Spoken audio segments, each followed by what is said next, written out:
शिवजी की कृपा पाने के लिए करें प्रदोष व्रत। अवश्य पढ़ें यह पौराणिक कथा। प्राचीन काल में एक गरीब पुजारी हुआ करता था।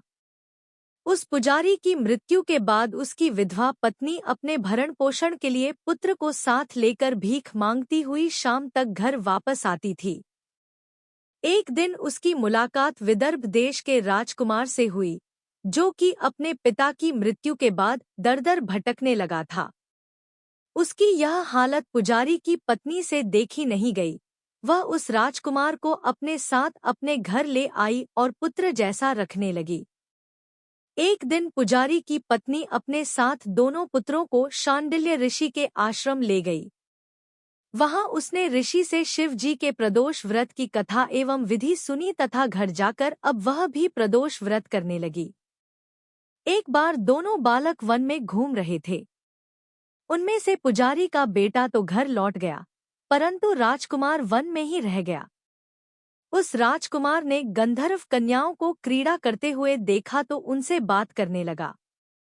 उस कन्या का नाम अंशुमति था। उस दिन वह राजकुमार घर देरी से लौटा। राजकुमार दूसरे दिन फिर से उसी जगह पहुंचा, जहां अंशुमति अपने माता पिता से बात कर रही थी।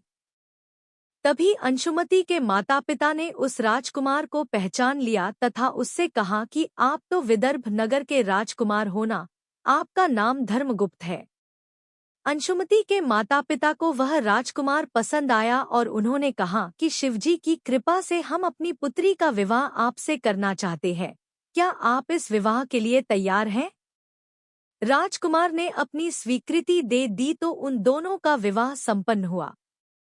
बाद में राजकुमार ने गंधर्व की विशाल सेना के साथ विदर्भ पर हमला किया और घमासान युद्ध कर विजय प्राप्त की तथा पत्नी के साथ राज्य करने लगा।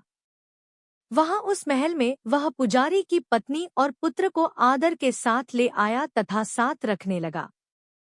पुजारी की पत्नी तथा पुत्र के सभी दुख व दरिद्रता दूर हो गई और वे सुख से अपना जीवन व्यतीत करने लगे। एक दिन अंशुमति ने राजकुमार से इन सभी बातों के पीछे का कारण और रहस्य पूछा। तब राजकुमार ने अंशुमति को अपने जीवन की पूरी बात बताई और साथ ही प्रदोष व्रत का महत्व और व्रत से प्राप्त फल से भी अवगत कराया। उसी दिन से प्रदोष व्रत की प्रतिष्ठा व महत्व बढ़ गया तथा मान्यतानुसार लोग यह व्रत करने लगे। कई जगहों पर अपनी श्रद्धा के अनुसार स्त्री पुरुष दोनों ही यह व्रत करते हैं। इस व्रत को करने से मनुष्य के सभी कष्ट और पाप नष्ट होते हैं एवं मनुष्य को अभीष्ट की प्राप्ति होती है।